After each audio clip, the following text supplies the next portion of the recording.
All right, good afternoon, everybody. We are live.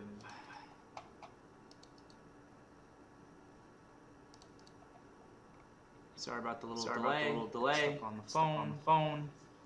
I am an associate member of Trading Group, which is an SEC registered dealer, member Pacific. My trades are placed in Trading Group. Carefully consider whether trading is suitable for you and your own financial condition. Yep. Position disclosure. Size down a lot today. Okay. Let's go to the video tape. Strong day. S&P here is up 1.77%. Quarters. Qs are up 2.5. IWM is up 2.5. Really strong bounce back today. Strongest day we've had in a while. You can see on the intraday. Super strong move. Digested it. 15-minute was catching up. Getting another leg up. Pretty much had a pretty boring afternoon actually. Just very tight sideways action. The impressive part about this was that we held up. We were able to break above. Not just to get back above 280. Sorry, 380. We also were able to get above 383 after a little battle there, which we failed to do the last couple of days. It's an interesting day because of yesterday as well.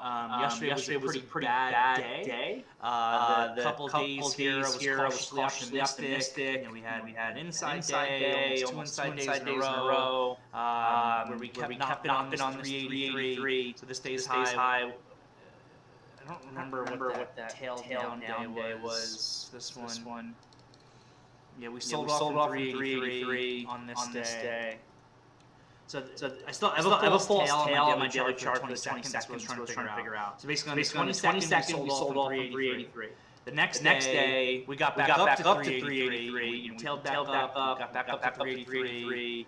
And sat there and closed it. The day after that, we made that bullish consolidation of 383, and I wanted to see if we could get inside and up. But we failed to go. And then yesterday, off the open, bullish consolidation into 383. We failed. And not only did we fail to break, remember yesterday morning very strong. Not only did we fail to break 383, but it led to kind of a disastrous downside. Where the spies were not overly damaged. They didn't break tail low from the 22nd. Qs had a complete daily chart breakdown here. The IWM also really closed below that daily chart breakdown. So pretty much had daily chart breakdowns in the IWM just completely snap back and actually be able to break the resistance levels today. So it's pretty crazy price action. And that was coupled with a ton of bullish option flow today. Exactly. Coupled with a ton of bullish option flow today. Some of the strongest flow I've seen in a while, and led to what has turned out to be like the fourth decent close of this entire month of December. It's a pretty brutal month here. And Mark, the comment here, a little surprised that we didn't get more downside today. I think you and everybody else, and that's the point. And it's funny, I mentioned it on the radio before. I was just reading an article, I think yesterday morning from that guy. His name is J.C. Peretz. He's has a pretty good reputation as a technical analyst. I've known of him for years. Never followed him super closely, but I was reading an article or something. I think it was. I think he wrote about how this month is known. This is known for false moves in one direction, big moves in another, and that can have to do with the fact that there's liquidity this week. You've got like I think the article called it the B team at the big funds. Let me turn on my little camera thing. You got the B team with the big funds kind of running the execution desks, and combined low liquidity. This week is known for getting these false moves in one direction that lead in the other direction. Again, the bull flow was very consistent. The bull flow plus the fact that we had this false breakdown yesterday and a break of resistance today actually has me feeling a little bit more optimistic for the bulls for tomorrow's one day, but early January. A lot of the flow we saw today, again, it was pretty short-dated, that bull flow. A lot of it expires tomorrow. A lot of it expires in mid-January. So we'll see what the market's able to do over the course of the next couple of days and weeks. It's been a wild year. Talk about the last couple of days, wild moves that we've been seeing in low liquidity. This has been a year that's been marked by low liquidity. It's been a very bearish year, obviously. I was looking at some statistics last night, just year over year performance from the S&P, and this is the worst year from a percentage basis in my 12-year career with T3. We're closing it out pretty bad. So it's been a wild year this entire year. I mean, it really in my mind actually started this bear market in a lot of ways started in November 2021. Even though the S&P literally topped out on January 2nd day of January 4th. That's our all-time high, second calendar day of January. And you could definitely make an argument when you look at growth stocks. That growth stocks peaked. Back here in February 2021. So you could make the argument that the bull market really ended, and the bear market started back in February 21. For me, in my mind, it's a little bit more of November 21, and not the beginning of this calendar year necessarily. And the reason for that is the IWM. You can see the spies made new highs very beginning of 22. The Qs, I guess they made their absolute high also in that November. Still very strong in the very beginning of January here. If you just look at this chart of the Qs, it looks like it's breaking above 400, getting ready to go. The big thing, and this has been a theme for our entire year, and still a theme even now, is IWM leadership. I remember looking at this Russell in November 21, watching this massive breakout in the beginning of November. Looked amazing, right? The Russell had been consolidating for months at that point. Consolidating for almost all of 2021. Big resistance area around this area, 230, extending up to 234 or so, 235. Beginning of November comes around. We just absolutely monstrously broke up to the upside. This move here was sick. 5-day move. 5-day move. The IWM getting us up to 235, just about. And that was followed by a 100% retracement all within that month. Then we had this big gap down here on November 26th. And this became a false breakout. I guess that's one of the themes of today. Is talking about false breakouts, right? Down just yesterday, a false breakout back there in November. And that was the big signal. When we got back below this 230 in November 21, this price action was looking garbage. You had your spies again, still really trying to perform. But this was the first time that I really started to notice this Russell leadership. And Russell leadership, amongst other themes, was a really key theme for 2022. We saw it throughout the calendar year that when the daily chart on the IWM would stabilize higher, the rest of the market, the S&P, the Qs would follow through, and the exact same thing on the opposite side. When the market was performing well, even here, or here, when the market was performing well, the IWM would start to kind of roll down first. It would really bring down the entire market with it. We saw that on daily charts, 5-minute charts, 15-minute charts. So Russell leadership, really a big theme for 2022 from a technical perspective. We'll see, that continues to last into 2023. I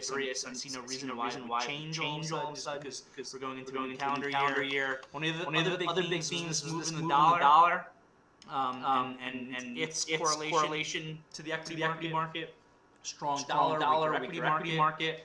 Weaker dollar, stronger equity market. That did couple a little bit in December. But this has been a theme for the most part for the entire year. The interesting thing about this last month of December is the dollar kind of stayed weak, and the equity market has not been able to perform. And we need to really continue to watch this. Again, nothing's going to be perfect. In the month of December certainly has not been perfect. The dollar stayed weaker, and the equity market has not performed the way you would expect the dollar kind of continue to deteriorate. But for me, the fundamental bull case that I kind of have in the back of my brain is in some ways it's based on the dollar because it's based on earnings reports.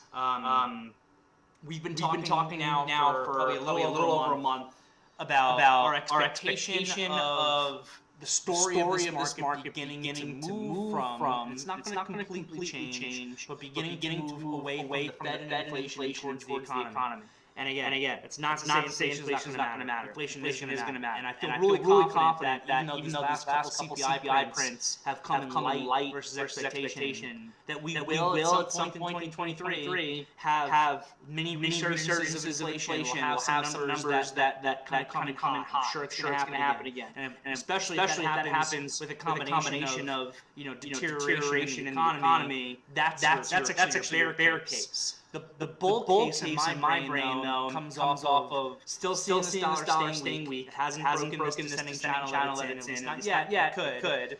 And looking at the recent earnings reports from the likes of FedEx and Nike, because the sentiment and expectations for Q4 2022 earnings that we'll see come out obviously in the next month or so in 2023. The sentiment is just so brutally bearish on it, and I understand why. The effect of interest rates on the economy. But the flip side of that is so many of the warnings I saw from the most important companies over the course of the last quarters were predicated on the strong dollar. And like Microsoft being the biggest example come up, Microsoft, and especially a lot of these mega companies, they're multinational. The U.S. dollar is so important to their businesses. So that's where the warnings have come from Microsoft. So if this dollar can stay weak, those earnings reports maybe are not the end of the world. And if they're not the end of the world, when sentiment for earnings is expecting them to be the end of the world, that's your bull case. You combine that with the fact that you almost can't find anybody out there with a bull case. That also tends to make me more bullish. There's no doubt in my mind that while this market can absolutely go down, and I understand the bear case, while this market can absolutely go down, there's no doubt in my mind that the pain trade is actually to the upside, based on continued understanding of market positioning and sentiment. So we'll see what happens with all that. All that's obviously a thesis. I can have all the thesis in the world, whatever your thesis is. It's important to pay attention to it. As I was earlier today. But the technicals have to confirm it. If the technicals cannot confirm your thesis, you should not trade your thesis. But if the technicals can confirm your thesis, you should be aggressive with those technicals because you have a real understanding and mental belief system, mental support system to be able to put on that extra risk. And for the moment, the technicals here still are broken. Now, as I got this big picture up, kind of the daily chart of the S&P that's still going back half of 2021 on my screen share right now. We are in a downtrend on every time frame. We have a declining 200-day. All of that tends to lead to and mean that rallies will fail. There is still a chance. This is a bigger picture higher on what we're seeing in December. So we can go to our statements. So certainly this market is bearish, and that's the simpler thought process. And you're probably going to make more money continuing to think that way. But if we can get it back above, let's say 290 for the SPYs and begin to hold above there.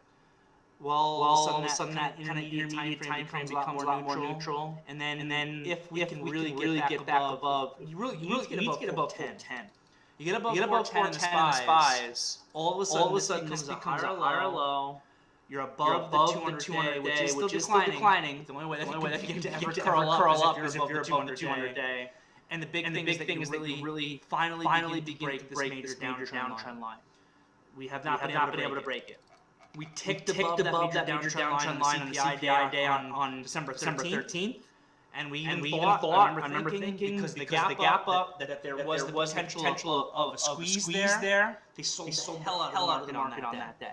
So 410 is a massive spot where technically, if you're able to get above 410 with this market, you go from this picture pattern of lower highs and lower lows, definition of a downtrend, to low, high, higher low, and higher high. That's a reversal process. Reversal processes, especially in the daily charts, take a lot of time to work out. So we'll see.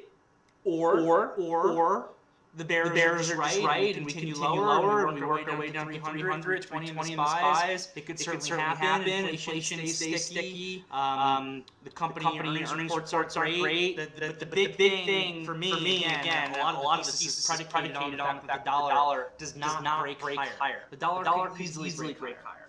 The dollar can easily break this descending channel that it's been in, start getting above, 2850, start getting above 2850 again, then the downtrend, the smaller intermediate time downtrend the dollar has been in, begins to break up.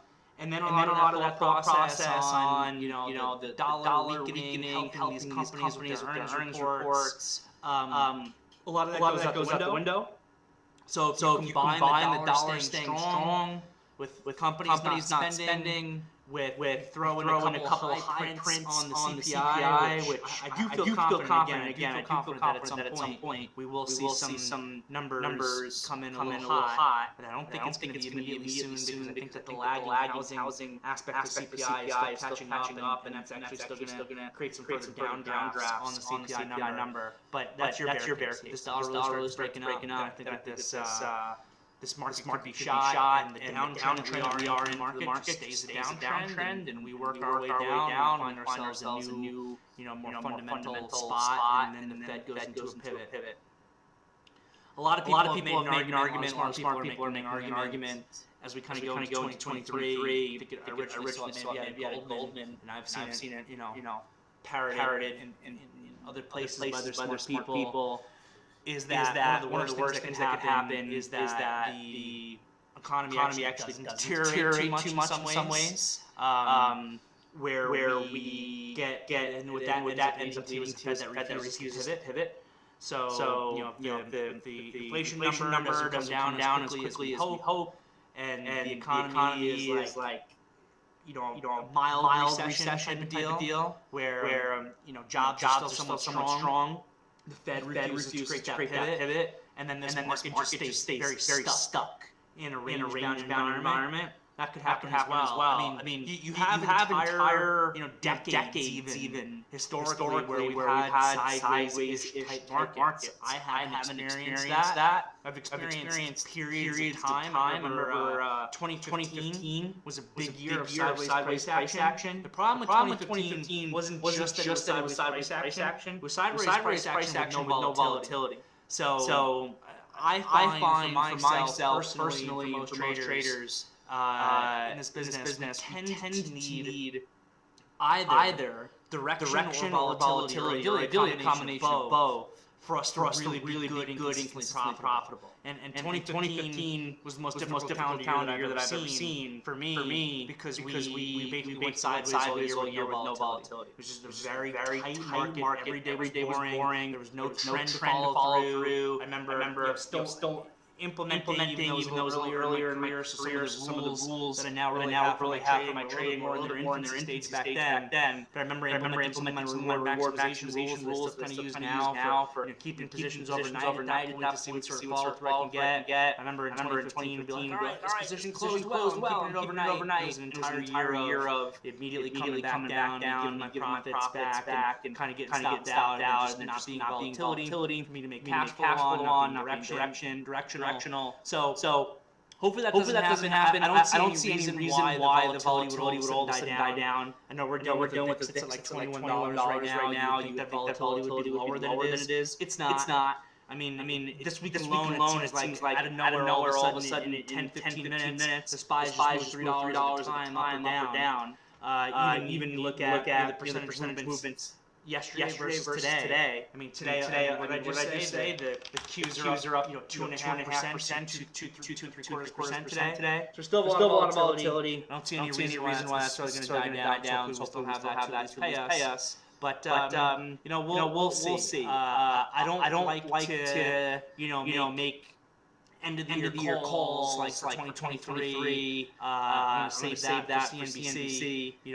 We have no idea what events could happen over the course of a calendar year. That could be black swan type of events that could move the entire market in one direction or another. There's no way to know what the data's going to look like until the data actually hits. And I always like to think that my thought process for the market is a constantly evolving process. And I think that's the right way to do it. But at the same time, we need to understand the different thought processes and the way that things play out for a bull case, for a bear case, or for a sideways case. Because I think I just right now in the last 15 minutes here explained options for each one of those cases. And then it's going to be interesting to see which one plays out. I tend to be an optimistic person. I also tend to trade better on the long side than the short side. So my natural optimism does have me focused on that process. I just said the number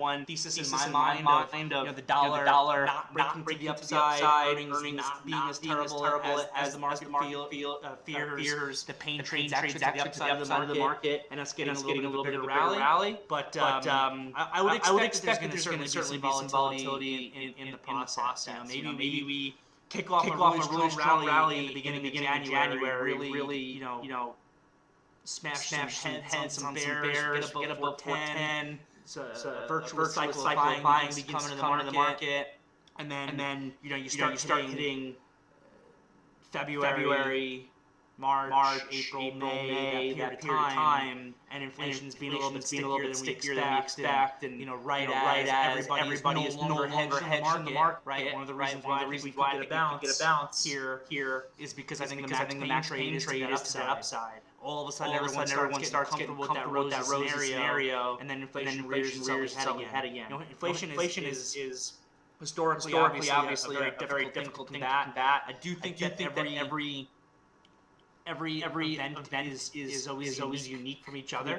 Like just because it took us 10 plus years to be able to combat inflation through the entire 1970s, 1980, does not necessarily mean that it has 10 plus years in order for us to do that again. But there are also forces out there. As much as the optimistic part of me has been very focused on the forces out there that bring inflation down, interest rates being high, housing market freezing up a little bit, the supply chain economics that created a lot of this, kind of coming back down to earth. The fact that everybody's laid off at these big tech companies, which is the highest income people that are out there, where you have an environment where like for a while, a lot of these tech companies were afraid to lay people off because they wouldn't be able to hire good people, get them back again. All of that, potentially coming together is on the one side of the inflation argument. The other side of the inflation argument is, China coming back online. That's going to start increasing commodity prices across the board again. Oil begins to go up. Iron ore, steel, and copper all begin to go up. Those use cases, China just being a big country with so many people. You have that going on at the same time.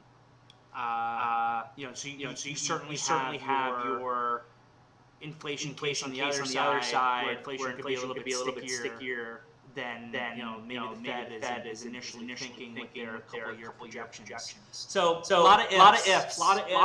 Interesting time. This is what I love about this business. Honestly, guys, what I love about this business is thinking about this stuff each day, and trying to come up with the process on what's the higher probability situation, figuring out what is inflation going to do, what's that going to mean to the market. Can everybody be wrong? We see everybody wrong all the time in this business, right? And usually when everybody thinks one thing is exactly when it goes the other way. So it's absolutely what I love about this business. Last after the year, so definitely just want to take a moment to thank all of you. It's you guys here that are part of the community, whether you're a paying subscriber or you're a T3 trading trader.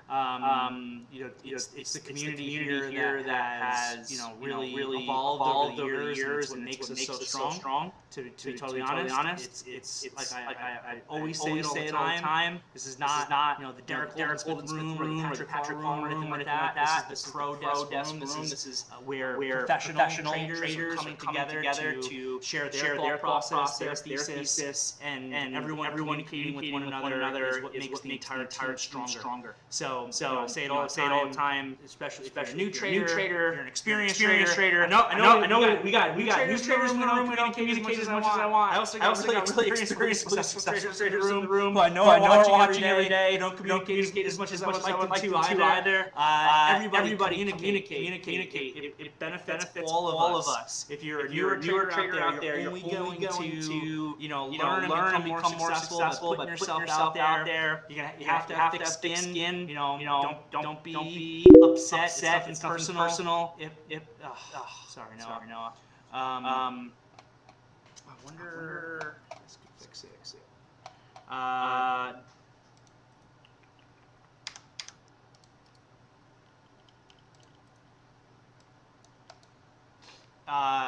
Anyway, don't be upset. Don't take it personal if you ask a question in an afternoon meeting or whatever, and you're a new trader, and I just totally run you over on it. You gotta have thick skin in this business. It's how you're gonna learn. You're making yourself better. You're making everybody else better. So let's all continue to put ourselves out there in 2023. Don't be afraid to be wrong, guys. I'm wrong all the time, right? This thing that we do is very hard. It's very hard for me sometimes, because I'm constantly feeling like I gotta be telling you guys my updated thought process and everything, and absolutely sometimes I'm wrong. I'm right a lot also. So if I'm able to be wrong at the top of my lungs, you can be wrong by typing it into a chat once in a while. It's not going to hurt you. It's going to benefit everybody. So you guys are what makes the team strong. Continue to communicate. Continue to do that.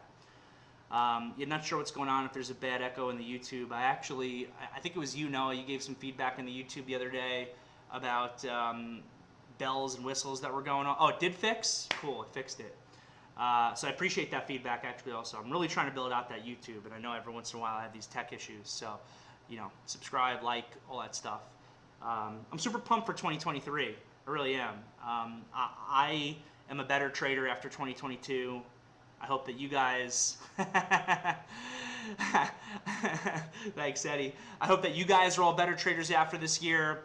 This was, I don't think that this was the most difficult year ever. I really don't, but I do think that if you're like a newer entry-level trader, this volatility that you had to experience as a new trader, it's very unforgiving. It can lead to a lot of opportunity for experienced traders, but if you're a new trader, it's extremely unforgiving on mistakes, on risk management mistakes. So, one of the things I love about this business, now that I've been doing it for 12, 13 years, is that I'm constantly learning, I'm constantly improving as a trader. So I hope that you guys are constantly learning and constantly improving as well. And I guess that's pretty much it. Rant over on my end. So, last afternoon meeting of the year, I'm happy to answer any questions and appreciate you guys as well. So let me scroll up into the VTF. First thing I'm seeing is from Denver Steve on BX. Blackstone. I don't follow Blackstone super closely, but I feel like they had an issue with something recently, fundamentally, that hurt this company and brought it back down. This is technically a bear flag. The close looks like it was fine. Yeah, I think it closed fine.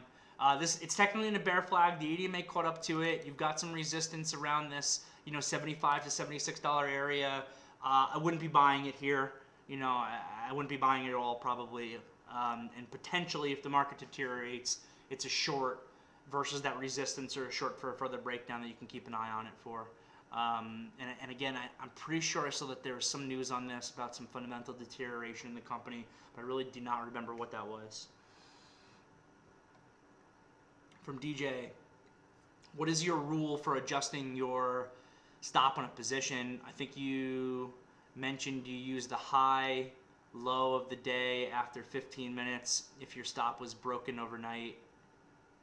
Hold on, let me reread that. Rule for adjusting a stop on a position. I think you mentioned that you use the high, low of the day after 15 minutes if your stop was broken overnight. Not 100% sure if I remember correctly. Yeah, so that's my 15-minute rule. So I've got rules for trailing, 3 rules for trailing. I don't think that's what you're asking about. I think you're asking about my rules for stop losses on swing trades and what I call my 15-minute rule. So first things first, if we're keeping a position overnight, you want to make sure you have a strong profit cushion. I call that my 1% rule. And the 1% rule is really a 1% guideline. It's not a rule. And if anything, 1% for many stocks, especially for 2022, for this calendar year, was actually not enough. For a lot of these, crazy stocks, the 1% guideline really should have been probably a 2 or 3% guideline because the gaps we had this year were so crazy so often. So what that is one of the things I'm constantly preaching about, and I think this is one of the keys to success in trading, is to put yourself in win-win situations, and then once you're in a win-win situation, be greedier and hold for bigger moves to be able to make more money. So that applies for swing trading. The longer I've been in this business, the more I have felt that pure day trading is reward limiting. If you've got, and I think that most of the best swing trades start as day trades. I was listening to Pat's afternoon meeting yesterday. I love Pat. He's awesome. He's an incredible trader. He said one thing that I disagreed on, though, in the afternoon meeting. And he's not here, so I can talk about it. He made a comment about how most of the time the really big reward trades that are coming from a swing basis can't happen with small risk. I disagree with that. I think that a lot of the best trades actually can start with small risk. I mean, use Tesla as an example. It was pretty small risk. That RDR yesterday, if you bought 108.76 versus 108.24, 50 cents risk in that begins as a day trade. If it closes well enough, and maybe you could make the argument that it didn't close well enough, but if it closes well enough, that becomes something that you swing, even though it's a counter trend trade. You're looking for that retracement. Where could this thing retrace to? It could retrace to somewhere between the 8 and 21 EMA. After it retraces, and I'm bearish thought process, bearish thesis on Tesla, but there's plenty of bulls out there as well. Maybe you get a really strong retracement. You get a retracement up to low 140s. It could happen. It's not even to the 21 EMA. 21 EMA is at 149. And you have a game plan in place because it's a counter trend trade, so you should have a less greedy game plan in place. You're booking profit more readily. You're booking profit at resistance levels. You're booking profit at the 80 EMA. You book more profit as it approaches the 21 EMA.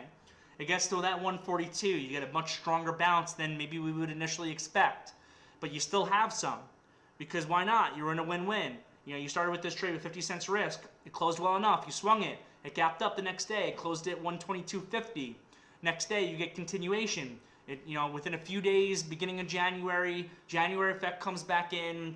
Elon Musk is no longer getting margin calls, so he's not selling anymore. The tax loss harvesting is done, many of which is done in Tesla, because Tesla's like one of the worst performers on a market cap basis for the entire S&P in the year 2022.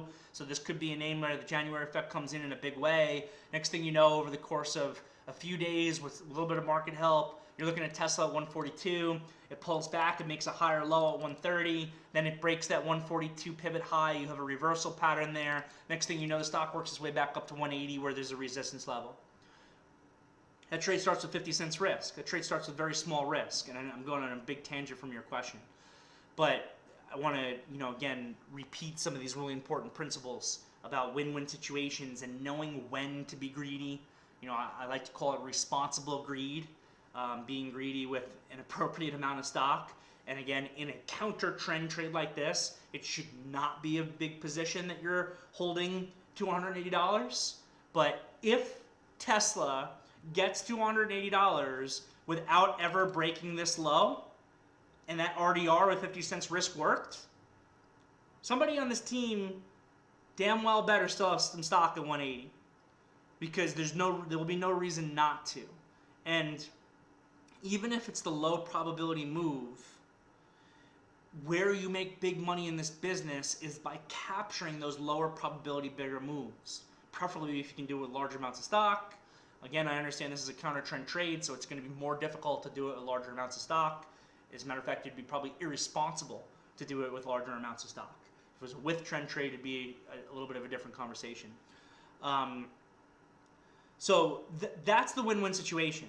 But are you keeping Tesla overnight that could gap down 3%, that could gap down, $5 against you? You got to be very careful doing that. Rule number one, this is the 1% rule I was talking about. The 1% rule is that in order to keep a position overnight, you should be at least 1% in the money in order to be able to do it. That way, if the entire stock market gaps down 1% tomorrow, and your stock also gaps down 1%, all that happens is you gave your profit back. You're in a win-win situation. You kept the position overnight to maximize reward. The market gaps down, you're getting stopped out, and you still made money, or your worst case break even. Now, in the stock market, anything that can happen will happen. And while we want to use this 1% guideline, and again, maybe for Tesla or some of these names, 1% is not enough.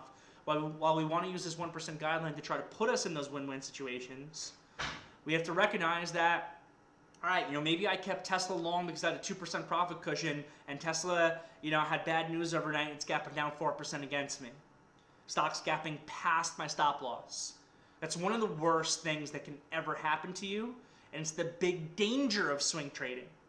So I said before, the longer I've been in this business, the more I feel like not holding positions overnight in certain scenarios is reward limiting.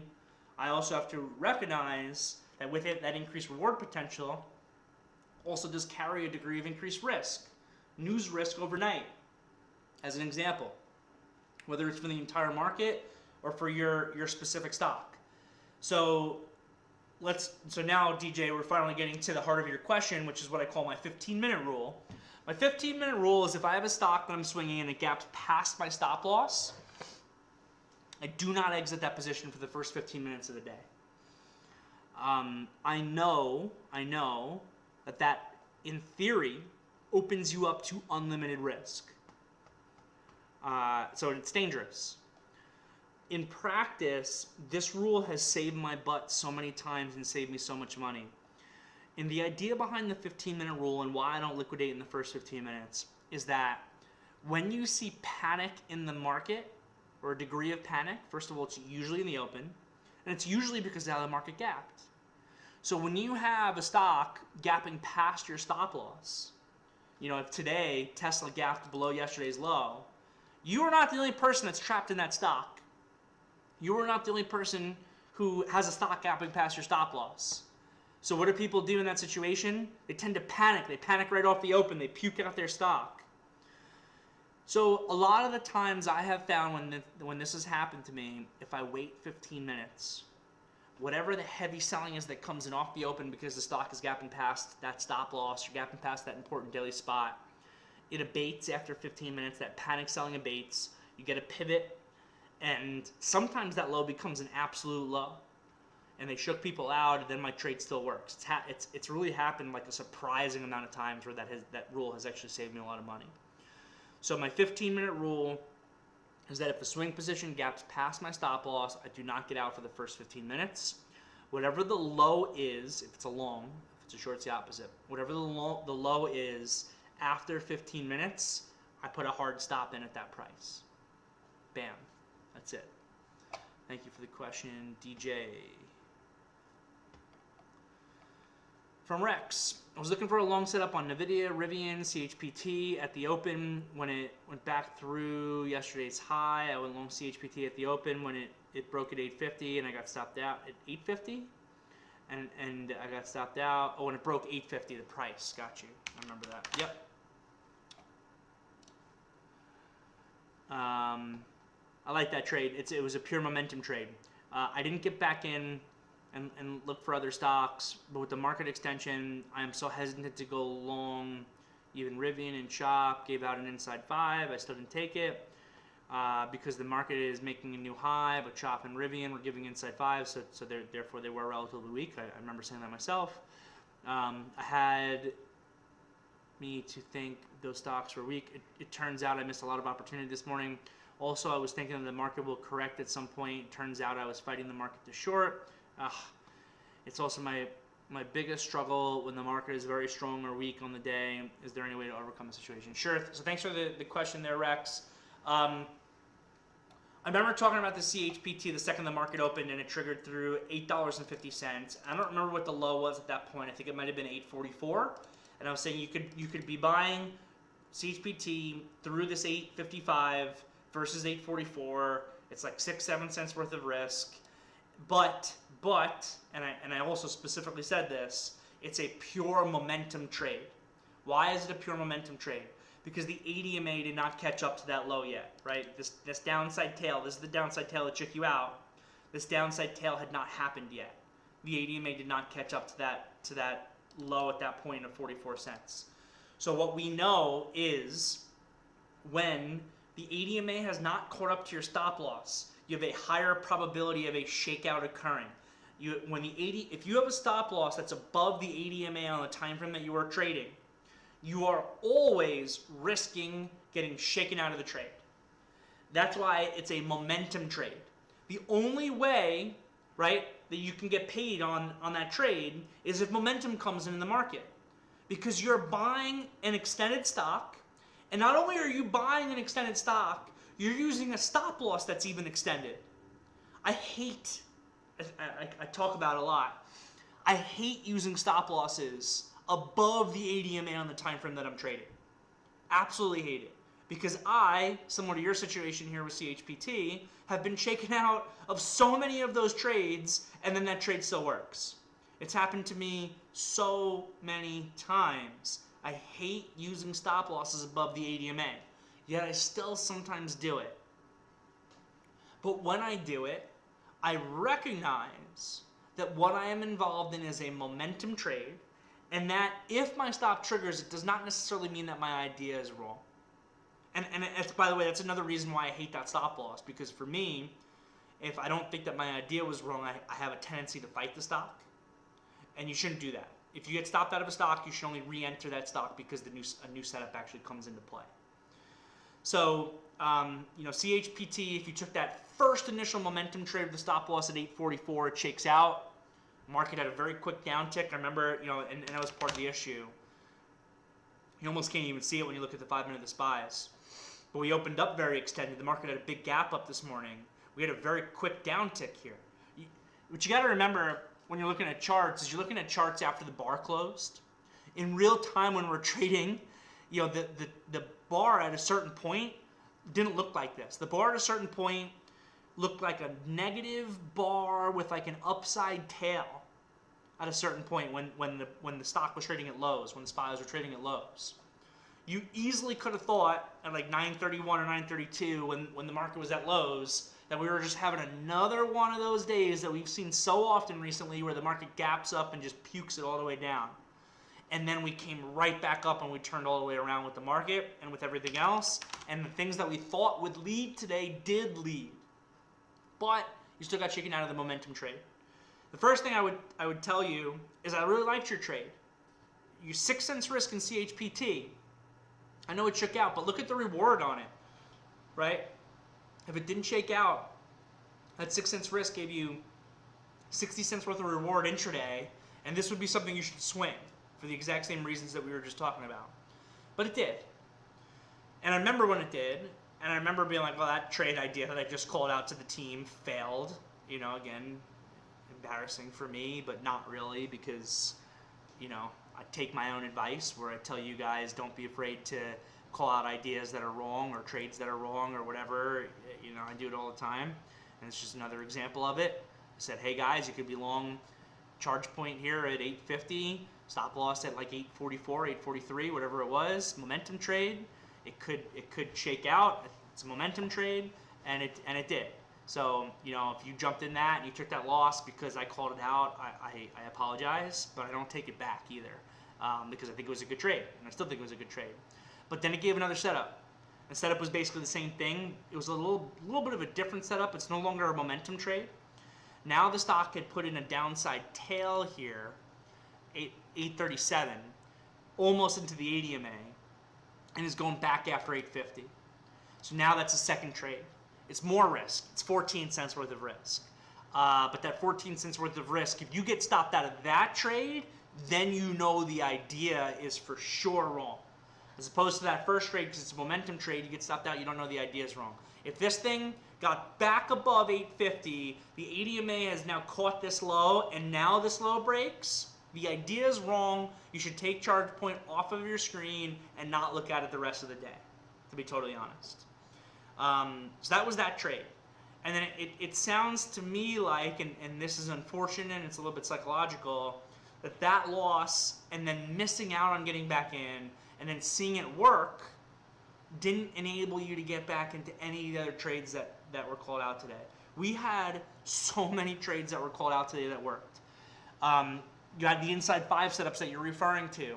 Like there was a bunch of these that we're looking at, like Shopify here, Square here, the second bar of the day, giving an inside 5 and up for kind of continuation. What was the problem with the inside 5 trades here? It's exactly what you said. If a stock was having an inside 5, it probably means there's some degree of relative weakness. Why is there relative weakness? Well, look at the second 5-minute bar of Shop. It's inside. Look at the second 5-minute bar of Square. I know it's just two of many that we called out. But look at the SPYs. There's no inside 5. It's just beasting. Look at the Qs. There's no inside 5. It's just blasting off. Look at the IWM. There's definitely no inside 5. It's leading higher. So you could look at that and say, oh, I have a degree of relative weakness here. But remember, that's just one layer of probability amongst many.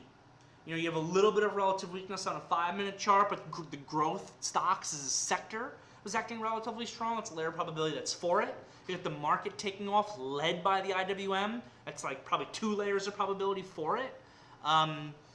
So there were reasons why you could still take those inside 5 trades, and that's why we called them out. Again, I did mention myself that if there's an inside 5, it means it's relatively weak. So I hope I didn't shake you out. Trip you up on that one to not get involved. But then even if you missed that, there were other opportunities that came in the first pullback. I think we called out charge point, long versus this pivot low, right? And this is one of my favorite trades. Maybe not this charge point specifically. I think I called out charge point specifically just because of its overall strength. I like continuation hammers for continuation. This is not a continuation hammer. It's just kind of a little doji into the 80 MA. But you could have gone long versus this low. I think it was called out. I had called out path, I remember, here. This is a continuation hammer followed by an inside 5. I love this setup for trend continuation. So then at this time of the day, what's that, like 10 a.m.? That's when we had another opportunity at 10 a.m. That's when a lot of stocks gave pullbacks into the equilibrium area, and that then created pivots that kind of gave continuation. Shopify isn't great. I like the path one a lot. I know others were kind of called out. I don't remember, honestly, specifically which ones exactly off the top of my head. This S gave a nice inside 5 and up. Here, that's also inside 5 and up continuation pattern after this inside 5 and up also worked, which is after the long off of 1325 that I called out in the morning meeting also worked. Yeah, ARC itself never pulled back enough to give this setup, but the ARC long off the open versus like 30, if you're able to use this stop loss and not get chicken out, you probably could have gotten chicken out of this also below 30. That also worked. The point is, though, that there was like a lot of different ways to be able to get into some of those stocks. But a lot of what you're telling me here, I think, is psychological issues. So you missed the trade, you're afraid to get into chase, fine. I'm actually always okay with people not taking trades when they have a reason not to. We do sometimes overly focus on one reason not to miss the 10 reasons why we should. We want to make sure we're not doing that. But if you started shorting the heck out of the market and really fighting it, I don't like that. We called out one shorting opportunity today. I'm trying to remember where that was. Was it this high? Might have been. I think it was this high. We called it very early. Yeah, at 10:20, when the market was extended into 383 resistance for the first time. We were looking for a technical pullback, especially because we were very extended on the 15-minute chart. So we called this one out early to the short side. I think that's a good short. You know, it's extension into resistance. I like extension into resistance. Short on the way down versus this pivot high. It gave enough of a move for everybody to at least get their risk covered. And this, I think I used the term a lot this week, like the prove yourself moment for the market. This was the prove yourself moment for the market here at 10:20. We had a 15-minute shooting star come in right here. 15-minute shooting star on the 10:15 bar with a boatload of upside extension on the 15-minute chart.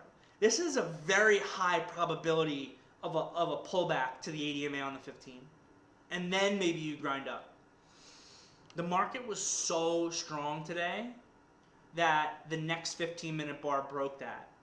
And a lot of the times, again, I say it all the time, if something should happen in the market, it doesn't. It often means it's a signal for the opposite side. This should have led to this bigger pullback. There was so much strength in the market that we broke this high. And anyone that shorted off of this is getting stopped out. This is a real signal that we could have gone massively higher. You couple that with the bullish option flow. You couple that with the fact that this is now causing the break of a resistance level. There was just I still think going long in here is actually very difficult at this time of the day. I really don't like these new longs once we got up to 383 today. But you can't be shorting. You can't be shorting. If you took the one short, hopefully got your risk covered, that high breaks within the next bar, the market is saying, the market's telling you you can't short today. Today's not the day for it. So, you know, again, it sounds to me like, you know, your first trade shook you out. We all know that trading to the long side of this market recently has been extremely difficult. So it's very easy to have that feeling like you just burned yourself on the stove, and, you know, do you really want to keep putting your hand on the stove over and over and over again? And, you know, maybe that's causing you to not put those longs on. But that's actually one of the really difficult things about trading, that stove analogy I just used, because that's how the human brain is, like, conditioned to be able to function. Like, if you were some person who had never seen modern technology and you lived in a jungle your entire life, and I brought you to this Airbnb in Indianapolis that I'm staying in, and, you know, right behind me is the kitchen, and I bring you over to the stove, and you've never seen that before, and it's an electric stove, and you're like, oh wow, what is this? And you touch the electric stove and you burn the heck out of yourself. Well, you just learned not to touch the electric stove, right? In trading, doesn't work that way, because you can do the right things and lose money. You can do the wrong things and make money. If you do the right things, if you've never traded before, it's your first trade, and you do everything textbook perfect and you lose money, you just burned yourself on the stove. And you say, wow, I'm never doing that again. But yet those are the things that can actually breed consistent profitability in the long run. So I think look, getting in a psychological rut for a given day has happened to me many, many, many times. Even, you know, a psychological rut for a week or a month has happened to me enough times. The thing that I always remind myself is that mantra that I like to use of, all I need to do to be consistently profitable is to do the right things consistently over time. So therefore, all I am going to do is focus on trading correctly. Tomorrow, I am going to wake up and do my research process, make my game plans, and I'm just going to focus on doing the right things. And it sounds to me like you got in your own head a little bit that led to you not doing the right things today. So, thanks for the question, Rex. From DJ, when calculating risk on a position that you need to make a fast move on, do you sort of roughly estimate your risk, or are you always doing the math out in your head for how many shares you'll need for the risk that you want? It's good to know this beforehand, of course, but sometimes you have to adapt, plan, and act quickly. Yeah, I kind of do like a quick, I mean, look, for me, you know, if I'm estimating my risk and I'm off by, you know, $5 or $50, it's not going to make a difference. So I'm kind of just doing the quick mental math on the approximate, to be honest with you.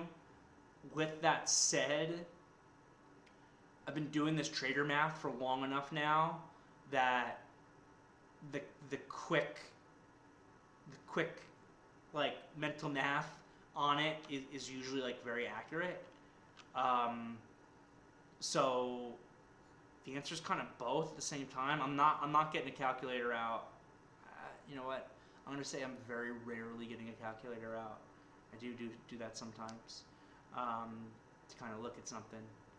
A lot of times it's more after I've been in the trade though, and I'm trying to figure out a game plan on, you know, kind of profit taking and cash flow, and I'm kind of doing the math on different scenarios. Do you use a particular minute chart trading Tesla? So five, it's the same for Tesla. It's the same for any other stock for me. 5, 15 daily chart. I really do not look at stocks in lower time frames than 5-minute chart. And I know Paul is out there. That one day you looked at a 2-minute chart. Yes, that one day was a special circumstance on the CPI when we were gapping up massively. I briefly looked at a 2-minute chart. It's probably the first time I looked at a 2-minute chart in like 10 years. I see Steve Top was saying that my voice is breaking up. Was anybody else having issues with my voice breaking up? Sometimes you have to sign off and sign back in, Steve, and that helps. I'm not sure if you're still here, but it is also being recorded. As someone said in the beginning of my recording, there was an echo. But oh, this is a great time for me to plug the YouTube again, isn't it?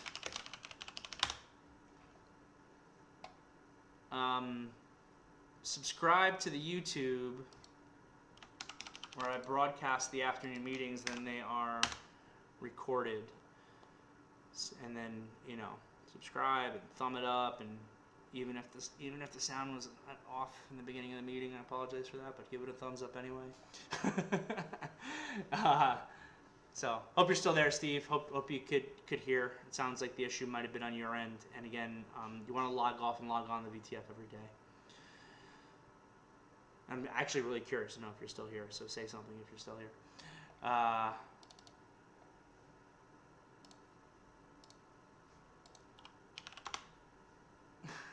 From Nick.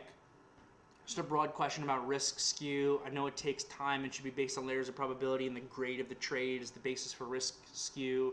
Did you build into an overall plan as you gain more experience, or did you build a quantifiable system as much more possible anyways, and just use those tier sizes for different stocks? I did actually, but I don't recommend that. That is what I did. Now it is second nature to you, and your speed on the keys probably allows you to use the tier sizes you want based on feel for each trade. Should I use a somewhat more rigid system for now to ensure better risk management? Yes. I'm getting the hang of risk skew slowly, but I still make some mistakes in my sizing that can make a huge difference sometimes. And thanks a lot for all the work you put in and your guidance and experiences here. Well, thank you. Yeah, so risk skew is really important. So again, to be honest with you, what I did when I was new is not what I recommend as I've learned over the years. What I did when I was new is I did base it off of tier size, and I did not necessarily base it off of dollar risk. When I was new, I started, when I first started, where I only took a maximum of 200 shares. And then what I did was every week that I was positive, I added 200 shares onto it. So I had a positive week and went to 400 shares. I had a positive week and went to 600 shares. The problem was I actually sized up too fast. I had a bunch of positive weeks very early on when I was a new trader. And all of a sudden I was trading 200 shares, and then I was trading 2,000 shares, and it was too much. And you know, I always warn people against sizing up too fast because it's a great way to hurt yourself. And that's the way I did it. I don't think it's the right way to do it.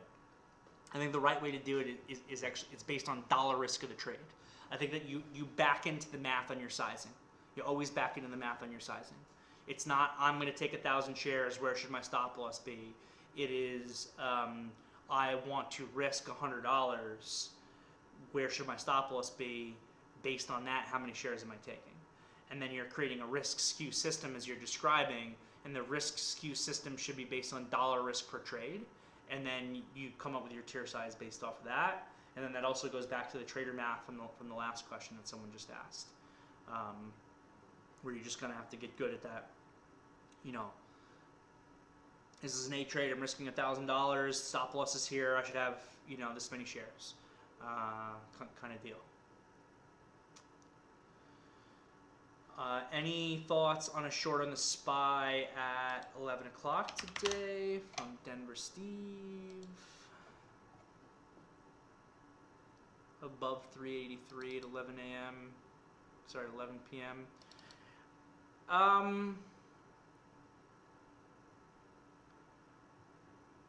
I don't, if you shorted back through 383, because we know 383 is an important level, but it's also been loose, right? Like the last 2 days in a row, we were ticking above 383. So it stands to reason that a similar situation could happen here. We tick up to 383.26, we sucker some people in, we shake some people out, and then we come the other way. So if you shorted back through 383 versus highs, I'm fine with that trade. I would want to recognize that it should have kind of happened already. Like, you know, we already broke through 383 and came back down. Like we had a 15-minute shooting star that couldn't give follow through to the downside. We had a break at 383 that couldn't give follow through to the downside. We had a second break at 383. Is this going to be the one where all of a sudden it gives the follow through to the downside? Maybe, maybe. But the longer this has gone sideways here, you know, between, like, my favorite trade was the 1025 trade, 1020 trade. We got up to that level for the first time. We were super extended. And 1030 is when we, you know, 1015 to 1030 is when that 15-minute chart becomes important. We're extended on the 5-minute chart, let alone the 15-minute chart. That's my favorite trade. And every time, you know, we're sitting here and you get that move above 383 and comes back down, the reward profile of the trade becomes less, right? Like the 21 EMA on the 5-minute is roughly the 8 EMA on the 15-minute. So look at the reward profile on a 15-minute correction at 10.25. Look at the reward profile on a 15-minute correction here at, you know, 11.05. It becomes much less. It's looking much more like a time correction. So I think it's a valid trade, though, you know, for the reasons I just described. It is still an important resistance level. The market's not giving follow through. There is still extension on the 15-minute chart. So I'm fine with it. I just also would want to recognize that the market's so strong that your reward potential is becoming, you know, less and less and less as time goes on. Boom. I guess we don't know if Steve Top came back. I don't know why I'm so interested in knowing, but I mean, of course I know why. We want you to be part of the community. From Toussaint, I was able to get Tesla shorted exactly 125.55 at 11.05 with 300 shares. Once at the 9 EMA, I covered my 200 shares of my short around 122. Then I exited my last piece at 11.20.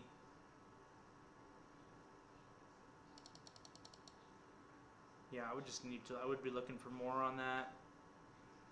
How would you have stayed in the trade till at the bottom at 119 around 1240? What goes through your mind to capture all that profit? Sure, so if you haven't seen it already, I would recommend that you watch my candlestick class, because it talks about how I game plan for reward maximization on these kind of counter movements. And I know it's not a counter trend trade on the daily chart, but it is a counter trend trade on your 5-15-minute chart. But the fact that it's not a counter trend trade on the daily chart means that there's a tremendous amount of reward potential on it.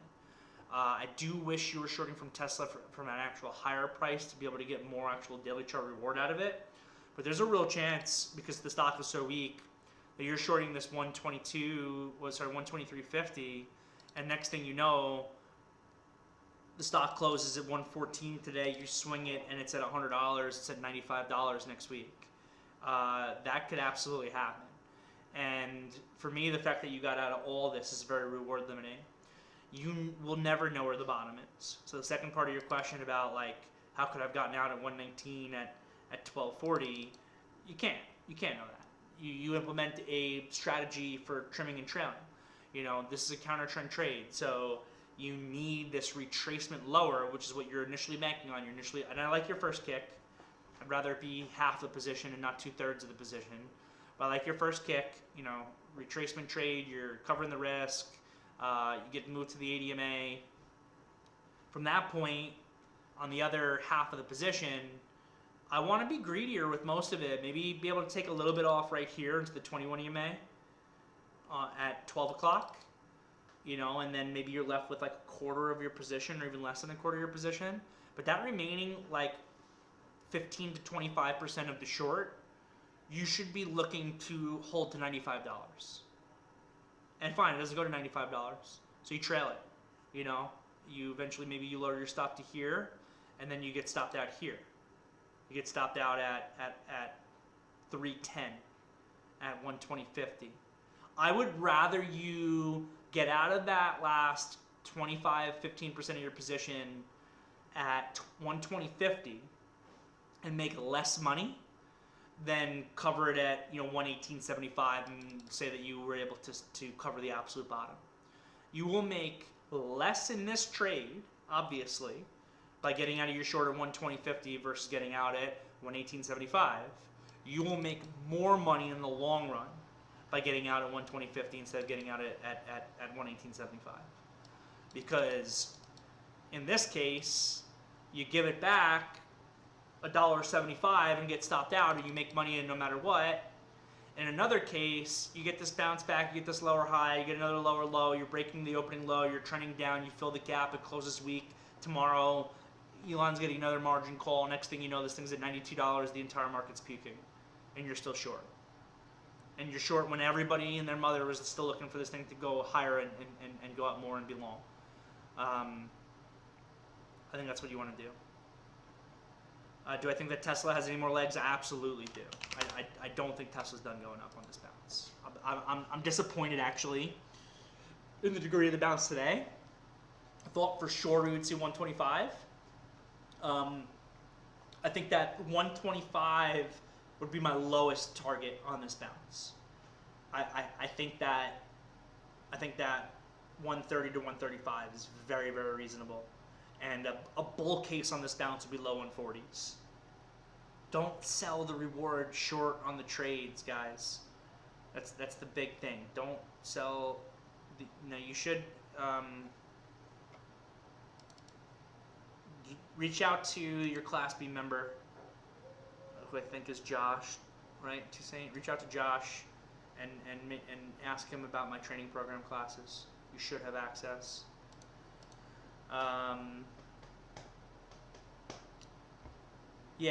Was I saying, don't sell yourself short on reward on trades. You need to be able to have the reward. We all take the risk. Got to be able to have the reward, even if it's just on a little bit. I give back big reward all day. In the month of December here, I don't even want to say it. It's been not an ideal month for me, this month of December, but I coming into today, I had a big day today. Coming into today, I had given back 6 figures of open P&L reward that I had kind of still had from positions from the rally that started kind of in October for the month of December, which is frustrating. But then today was a pretty good day. But I'll do that. I'll do it all day. I'll do it all day, because the only way, I love risking reward for more reward. That's where the big money comes from. So, anyway, what else? No problem, Steve, from Todd on Netflix. And then I want to wrap it up because this is my last night in Indianapolis. I guess technically tomorrow is my last night in Indianapolis. I'm very worried about this snowstorm that's coming over the weekend when I got to try to drive to Idaho through it. So I'm probably going to try to drive. This was not my original game plan. I'm probably going to try to drive 16 hours on Saturday to make it all the way to Cheyenne if I can pull it off. Because then this storm is coming on Sunday and I might be trapped and not be able to make any further distance. And then there's a small window in the weather, it looks like Monday morning, where I can hopefully finish the drive before the next storm hits. I'm supposed to get a lot of snow. Anyway, from Todd on Netflix. Todd on Netflix, call an opening based on getting back above the 1220 low. Okay, that 280 area. I exit 50% profit at 9:45. Happy. Only to watch it go 400% later. Not so happy. But you still have 50% of the position. I had to leave at 10 o'clock for a doctor's appointment, but wanted to know if there was another way to play this. When I put a trailing stop on, it typically hits and when I take a targeted profit, it runs further. This is frustrating. Sure, so a couple of things. You should not be unhappy about the fact that you exited 50% of your position at 945. I don't care if it went up 10 billion%. You know, the first sale, for me at least, the first sale in a position is not about making money. It's about risk. It's about making sure I'm in that win-win situation. And that's what you're doing there. You got a good trade on, your trade is working, you take some profit off. I don't care what happens next, because that first sale where you exited 50% of your position is really not about making money. It's about managing risk, and managing risk is the key to the business. At that point, though, the other 50% of your position, that's when you want to try to be greedy as heck. And, you know, you try to hold it and, you know, trail. I don't like profit, and I do it sometimes. I generally don't like fully liquidating a position at a profit target. I think, like what you described, more often, oh, you exited all with a 50% profit. No, Noah's saying that maybe you exited your entire position with a 50% profit. And with that, I don't like. Sell partial. You know, again, so that's what I'm describing. Is you exit it all. Yeah, don't do that. Don't do that. Take off half the position. Hold half the position. Get the risk covered. Put yourself in a win-win situation. You take off half the position, you're happy, you know, because no matter what, you're going to make money on it. You got this other half of your position to run, and now I know what you're describing here. Well, if I do that, you know, maybe I give everything back on the other half of the position. So what? So what? I have a video on it on my YouTube. If everyone wants to watch it, give it a like. Where I talk about this very common saying in trading: you don't go broke taking profits. I completely disagree with it. You do go broke taking profits. Can't tell you how many traders I've seen over the years who, you know, they'll always be there for the full risk of their trade. We always are. Sometimes we're there even for more than the full risk of our trade. But as soon as they're up, you know, 1x their risk, 2x their risk, the entire position gets liquidated. And in the long run, if your good days you make $1,000 and your bad days you lose $1,000, you are not successful in this business in the long run. You got to be able to hold the winners for more.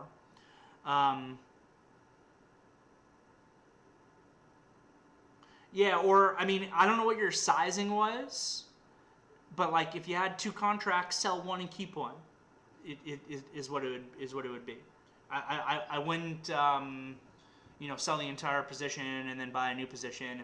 I would sell half of what I have, and then when you got, you know, half of it, then let that other half run for as much as possible. Try to trail it, and then, you know, make sure that if you're getting shaken out a lot on your trails, make sure that you actually have good trailing rules.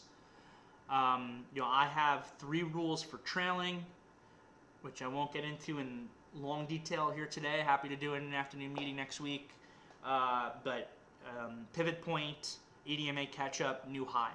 I need all 3 of those things to come in. If you follow those 3 rules, yeah, you got a decent probability of sometimes giving your position all the way back. But when all 3 of those rules are met, you can really feel confident in raising your stop. That if your stop is now getting triggered, you know that the idea was wrong, which goes back to what we were saying earlier. So yeah, I would take off, you know, half of the position to make sure that, you know, and it's the happy medium between the two of what you're describing also anyway, right? If you're upset, like, you know, when I sell the position, it runs. When I don't sell the position, it stops me out. A little bit of both. And then you're in a win-win situation. You're going to make money on it no matter what. So I think that's the move. All right, everybody, we had a real solid long afternoon meeting here today. I'm going to go drink myself a local Indiana beer from somewhere before I hit the road. I'm going to see everybody tomorrow morning. I think Pat's back tomorrow morning. Again, you know, last afternoon meeting of the year. So once again, just want to express my appreciation for everybody on the team. Love having every single one of you guys. Let's continue to crush it into tomorrow and into 2023.